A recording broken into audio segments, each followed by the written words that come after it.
Hey everybody, what's going on? Welcome back. It's been a while since I've done a Bricksie Talks episode here. Yesterday, Canada and me got slammed with something that is just truly unfortunate. Like, what the heck? How does this even happen? Canada Post, which is like the main postal service here in Canada, it's similar to USPS or the United States Postal Service, is officially on strike. It's not like a rolling strike, it is a national strike. Like, that is detrimental to happen in the month of November here in 2024, like right before the holiday season. Like, that is just brutal. Like, Canada Post delivers all of our letter mail and pretty much a large percentage of our parcels. Of course, there's still UPS and there's DHL and there's FedEx, but I think those options are a little bit more costly for small volume customers and a little bit more intuitive to use and just not as, economical and efficient to use.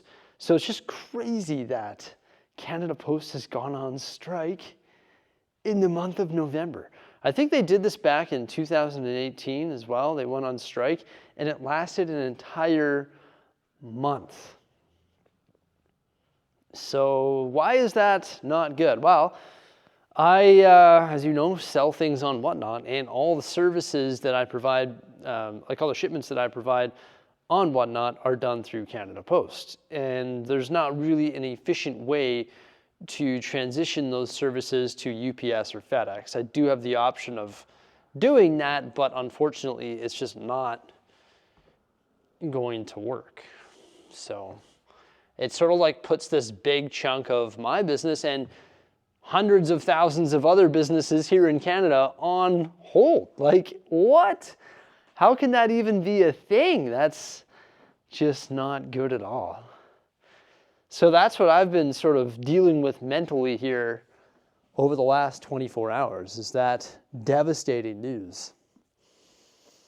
What am I going to do? I had this auction scheduled where we're going to be auctioning off like a bunch of minifigures and a bunch of sets, and I've had this scheduled for like 2 or 3 weeks or almost a month, and then I've got other ones throughout the month of December and also at the end of February here, November, right around Black Friday. So gonna have to adapt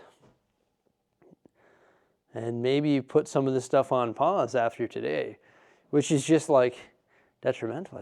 That's not good at all. Like, that's brutal. And to think that, unfortunately, our economy here in Canada has come to this, that the postal workers are demanding better wages and better working conditions and better benefits. It's just not good. That just goes to show you that the cost of living here in Canada has gone up substantially, specifically on the West Coast, like in British Columbia, and also out east in like Ontario. Housing prices have gone through the roof, and then across all of Canada, pricing on food and everything has gone through the roof as well, and prices on absolutely everything have gone up. And unfortunately, when that happens, people struggle to get by on the wage that they earn, and crown corporations like Canada Post go on strike. It's just not good. So Whatnot reached out to all the Canadian sellers, and they said, okay, well, this is the way it works. Like, what happens is the shipping gets passed on to like the customer. So the customer pays $10.50 shipping from Canada to the United States for the most part, and Whatnot collects that, and then I generate a shipping label using the Whatnot Canada Post account, and it automatically generates through the system, and I hit print and I slap it on my parcel, and technically that parcel is under the Whatnot account number, so they ship mass volume, so they're able to provide better rates. And Whatnot's like, okay, well, what you can do is we're going to offer to Canadians that you can bring your own label, BYOL, and you can do that through FedEx or UPS. And what we'll do is we'll credit you the $10.50 that we charge the customer, and you have to like manually input your own label into UPS or FedEx, produce your label, put it on the package, and ship it out and pay for that. And it's okay, well, I know UPS or FedEx is going to cost way more money, and the system is going to be way harder to use. So unfortunately, I'm not going to offer that service just because I'll literally lose $5, $10, $15, $20 per parcel on shipping, which is just not doable at all. So on my whatnot streams, I'm going to have to be like, just so you know, like the shipments are delayed until Canada Post is off strike. And when they're off strike, then of course I'll get them picked up. We'll see how that goes, and if that doesn't really respond well, then I'm just going to have to put my business, or that aspect of my business, on hold, like hundreds of thousands of other businesses throughout Canada. So yeah, that's enough about that. I sort of filled you in on the scoop on that. That's what I've been sort of thinking about over the last couple days here. And I've also been thinking about that winter village there. I was going to build some roads, some narrow roads for that area using the dark bluish gray road plates, and a lot of people are telling me to cobblestone build the roads. I think cobblestone will look a lot better, for sure. I'm going to have to try and calculate and plan what kind of parts I have in my inventory in mass quantities to create a cobblestone road for the winter village, because it's going to be probably 12 to 14 studs wide, and then it's approximately 8 base plates long. So that's a lot of studs to cover with, like, for example, 1x2 ingots. To create a gravel road using small pieces like that is going to require a lot of pieces. So I'm going to have to go through and see what I have. But I do agree that a cobblestone road for the winter village would up it substantially. Like, it would look a lot better, especially if I embedded it like this road, but it was cobblestone, and instead of green plate, it was white, so the snow was sort of like going over top of the road along the edges. I think it would be worth it, so I am going to attempt to do that. But I was like thinking about doing that this morning, because I got to the studio at about, actually pretty early, at about 9:30. Kevin came on by, and he dropped off the Star Destroyer box and picked up a bunch of other boxes and instruction manuals that are part of his collection. So we went out for breakfast and took care of that. And then I came here and I set up a tier system on my whatnot, like a reward system. And then that left us at about 10:40.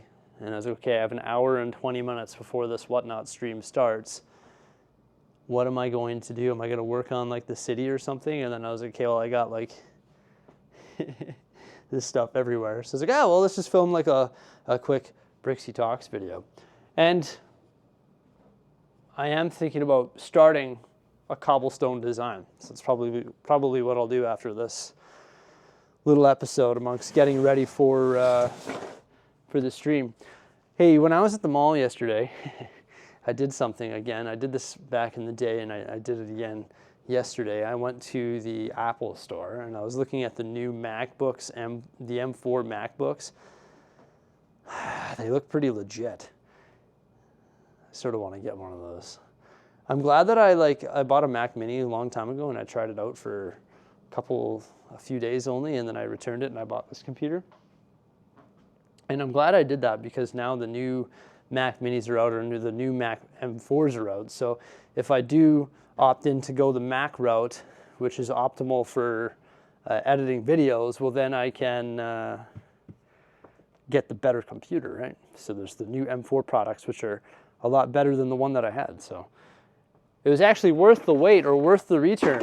But I am most likely, I'm like 90% sold on getting a MacBook. Okay, I found some ingot tiles here. Let's see. I got a giant bag of light gray ingot tiles. So that could probably do Cobblestone Road. And a pretty big bag of the metallic ones. And also a pretty big bag of the dark gray ones. That should get me pretty far, but the question is do I want to allocate 50 or 60% of these parts to a winter village road? And do I want to lay hundreds upon hundreds of 1x2 tiles? Yes, I do, because I think that would look pretty good.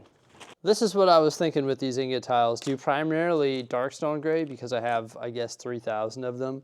There's 1,200 of those and 3,000 of those as well. So I guess I could do light and dark gray. That is a pretty big quantity, I guess, but this is what it would look like. That's pretty cool. So for example, if this road is, say, 8 base plates times 32, so it's 256 studs. Divide that by 2 because these are ingot tiles, which is 128 stud or 128 tiles, sorry. And say I want to build it 14 studs wide. Well, that's 1,792 pieces. So I guess, yeah, I definitely have enough. But it would consume, what do we got here? 3,000, 6,000. 7,200, so I guess not too bad. I already used a bunch in the dog park, but that's only about 25% of the tiles that I have. So yeah, I guess doing an ingot cobblestone walkway, or not walkway, but road would be the way to go. Also, I have masonry bricks, and you could technically put like masonry bricks on their side. Brick build the road using light and dark gray masons, and also mix in some standard like brick to give it just a combination of the two textures. So that would be the two different ways that I would build a cobblestone road.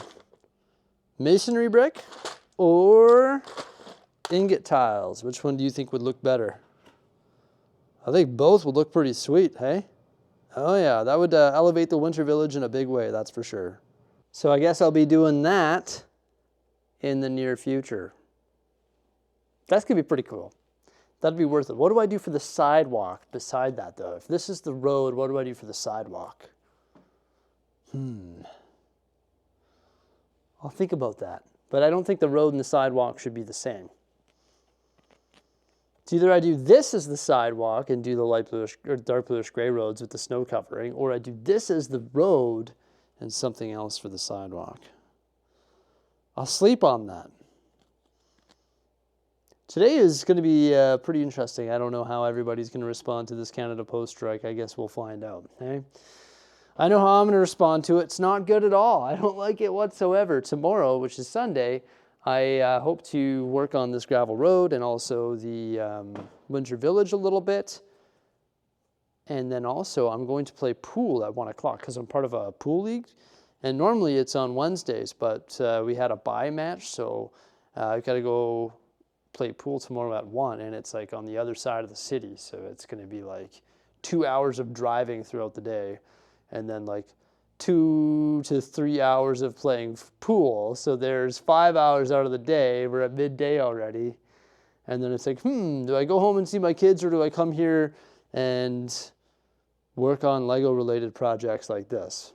Probably do the responsible thing and go home and see my kids after playing pool all day and hanging out here all day auctioning this stuff off. So yeah, it's been an interesting time lately because I feel like ever since we transitioned into the studio, into the studio life, I've had a really hard time adapting into this lifestyle, because in the past what I would do is I'd wake up, I'd hang out with my kids, then I'd go downstairs, I'd work on the city for a couple hours, then I'd come back upstairs, make a coffee, hang out with my kids, then I'd go back downstairs and work on the city for 4 hours, and then I'd come back upstairs, say goodnight to my kids, then I'd go back downstairs and continue working on the city for a while, and then at the end of the day I'd upload a video. Whereas now it's like, okay, I'm going to be at the studio by 9:30 or 9 o'clock, and then it's like, okay, do I do the responsible thing and go home and you know, tuck in my kids, or do I stay here and work all night, which is not the responsible thing in my opinion. And that's what we call, ladies and gentlemen, this thing that I was searching for. That's what I'm having a hard time adapting to. What we're gonna call the work-life balance. Because at the end of the day, when I'm sitting on the couch looking at the TV and I'm not at the studio, I sort of feel like guilty in my own mind that I'm not here working. It's like, oh no, like I should be at the studio right now and we should be working on the Cobblestone road, or we should be working on the Winter Village, but I'm for sure not going to drive back to the studio to go do that. So I'm having a hard time balancing the work-life balance that everybody should have. Because for 4 years I worked from home, and I could just start or stop working and pick up where I left off at any given moment throughout the day. You know what I mean? It's sort of a hard thing to balance for myself. I don't know what it is, but I don't know. I was telling Jose last night, I was like, I sort of feel like guilty. I don't know who I feel guilty for. Me, the viewers, I don't know who it is, but like I feel like I shouldn't be sitting here watching TV. Then Jose was like, listen, Jordan, you went to the studio, you filmed a video about the Winter Village and the layout, and you did all those other things. You did what you wanted to achieve in a day. You came home, you edited, you uploaded, you said goodnight to your kids, and now it's 7:30 or 8 o'clock at night. You don't have to feel bad about watching TV and hanging out. Like, that's what everybody does. And I was like, yeah, that's a good point, but I used to just like do it nonstop, so I'm having trouble just adapting to that. But now I just have to remember that everything will be done in good time, and it is what it is, right? But yeah, there we go. Is that a good image? Maybe that should be the thumbnail. That's where I'm going to leave it, everybody. Thank you so much for coming on by. Please remember to like, subscribe, and stay tuned for some more great stuff. Farewell.